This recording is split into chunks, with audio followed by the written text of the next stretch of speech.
নমস্কার বন্ধুরা, এইমাত্র পাওয়া আবহাওয়া দপ্তরের তরফে আবহাওয়ার গুরুত্বপূর্ণ খবর। হাঁসফাঁস গরমে বিপর্যস্ত জনজীবন। রেকর্ড তাপমাত্রা বৃদ্ধির সাক্ষী থাকলো কলকাতা সহ গোটা দক্ষিণবঙ্গ। দিন দিন বেড়েই চলেছে গরম। ওদিকে বৃষ্টির দেখা নেই বহুদিন। উত্তরে বৃষ্টি হলেও গোটা মাসই কার্যত বৃষ্টিহীন রইল দক্ষিণবঙ্গ। আর এর মাঝে গোটা দক্ষিণবঙ্গে জারি হলো তাপপ্রবাহের কমলা সতর্কতা। কোথাও কোথাও লাল সতর্কতাও দেওয়া হয়েছে এবং কিছু কিছু জেলায় জারি করা হয়েছে কালবৈশাখীর সঙ্গে বৃষ্টির সম্ভাবনা। তো বন্ধুরা, আজ ও আগামীকাল কেমন থাকবে গোটা রাজ্যের আবহাওয়া, কোন কোন জায়গায় কালবৈশাখীর পূর্বাভাস দিল, কোথায় কোথায় তাপ প্রবাহের নতুন পরিস্থিতির কথা জানালো হাওয়া অফিস, সঙ্গে জানিয়ে দেব গোটা বাংলাদেশের সমস্ত বিভাগের আবহাওয়ার খবর এক নজরে। তো বিস্তারিতভাবে জানতে হলে ভিডিওটি মনোযোগ সহকারে শেষ পর্যন্ত দেখবেন। আর বর্তমানে আপনার জেলার আবহাওয়া কীরকম রয়েছে, কোন জেলা থেকে দেখছেন তা কমেন্ট বক্সে জানাবেন এবং চ্যানেলটি সাবস্ক্রাইব করে সঙ্গে থাকবেন। উত্তরবঙ্গের পাহাড়ি এলাকায় বৃষ্টি চলছিলই। আবহাওয়া দপ্তরের পূর্বাভাস, আজও উত্তরবঙ্গের দার্জিলিং, কালিম্পং এবং জলপাইগুড়িতে বৃষ্টি হতে পারে। বজ্রবিদ্যুৎ সহ হালকা থেকে মাঝারি বৃষ্টি হবে। দার্জিলিংয়ে বৃষ্টি জারি থাকবে। বৃষ্টির পাশাপাশি ঘন্টায় 30 থেকে 40 কিমি বেগে দমকা ঝোড়ো হাওয়া বইতে পারে এবং মাঝ রাতের দিকে কালবৈশাখীর পূর্বাভাস দিয়েছে হাওয়া অফিস। নতুন সপ্তাহেও ভিজবে উত্তরবঙ্গ। আগামী 2 দিন হালকা বৃষ্টির সম্ভাবনা রয়েছে দার্জিলিং, কালিম্পং এবং জলপাইগুড়িতে। একই রকম পরিস্থিতি থাকবে পরবর্তী 24 ঘন্টায়ও। তবে আপাতত উত্তরের এই 3 জায়গা ছাড়া আর কোনো জেলায় বৃষ্টির সম্ভাবনা নেই। আগামী 2 থেকে 3 দিনে উত্তরবঙ্গের বেশ কিছুটা তাপমাত্রা কমার সম্ভাবনা রয়েছে। এর মধ্যে উত্তর দিনাজপুর ও মালদাহে তাপপ্রবাহে লাল সতর্কতা এবং দক্ষিণ দিনাজপুরে কমলা সতর্কতা জারি করেছে হাওয়া অফিস। উত্তরে বৃষ্টি চললেও আপাতত বৃষ্টিরও কোনো সম্ভাবনা নেই দক্ষিণবঙ্গে।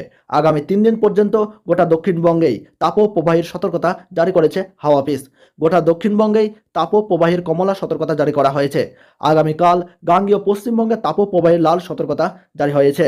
আজ কলকাতা ও আশেপাশের এলাকায় আকাশ পরিষ্কার থাকবে। তাপপ্রবাহের সঙ্গে সর্বোচ্চ ও সর্বনিম্ন তাপমাত্রা 42 ডিগ্রি ও 30 ডিগ্রি সেলসিয়াসের আশেপাশে ঘোরাঘুরি করবে। দক্ষিণবঙ্গের তাপপ্রবাহের পাশাপাশি জারি হয়েছে লু এর সতর্কতা। আগামী 2 দিনে দক্ষিণবঙ্গের জেলাগুলিতে 2 থেকে 4 ডিগ্রি সেলসিয়াস পর্যন্ত তাপমাত্রা বৃদ্ধির সম্ভাবনা। এদিকে বৃষ্টি নিয়ে কোনো সুখবর দিতে পারেনি আবহাওয়া দপ্তর। হাওয়া অফিসের পূর্বাভাস অনুযায়ী আগামী 3 দিন পর্যন্ত দক্ষিণবঙ্গের কোনো জেলাতেই বৃষ্টির পূর্বাভাস নেই। শুষ্ক থাকবে আবহাওয়া। দহন জ্বালা থেকে এখনই বাঁচার উপায় নেই। বাংলাদেশের আবহাওয়ার খবর এক নজরে। গত কিছুদিন ধরেই দেশের বেশিরভাগ অঞ্চল জুড়ে বইছে তাপপ্রবাহ। তাপপ্রবাহ কোথাও কোথাও তীব্র থেকে অতি তীব্র আকার ধারণ করেছে। জনজীবন দুর্বিষহ হয়ে উঠেছে। আজ সকাল থেকে ঢাকার আকাশ কিছুটা মেঘলা। গতকাল সিলেটে 48 মিলিমিটার বৃষ্টি হয়েছে। আগামীকাল সিলেটে বৃষ্টি হতে পারে। একই সঙ্গে চট্টগ্রাম বিভাগের 2-1 জায়গায়ও বৃষ্টির পূর্বাভাস দিয়েছে আবহাওয়াবিদরা। আবহাওয়াবিদ মোহাম্মদ বজলুর রশিদ জানান, আজ সকাল 9টা থেকে আগামী 24 ঘন্টায় চট্টগ্রাম ও সিলেট বিভাগের 2-1 জায়গায় অস্থায়ীভাবে দমকা বা ঝোড়ো হাওয়া সহ বৃষ্টি বা বজ্রসহ বৃষ্টি হতে পারে এবং সেই সঙ্গে কোথাও কোথাও বিক্ষিপ্তভাবে শিলাবৃষ্টি হতে পারে।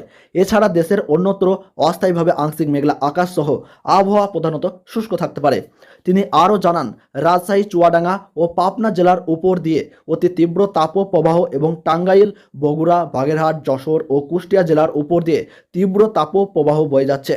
মৌলভীবাজার, রাঙামাটি, চাঁদপুর, নোয়াখালী, ফেনী ও বান্দরবান জেলাসহ রংপুর, ময়মনসিংহ ও বরিশাল বিভাগ সহ ঢাকা, রাজশাহী ও খুলনা বিভাগের অবশিষ্টাংশের উপর দিয়ে মৃদু থেকে মাঝারি ধরনের তাপপ্রবাহ বয়ে যাচ্ছে এবং তা অব্যাহত থাকতে পারে।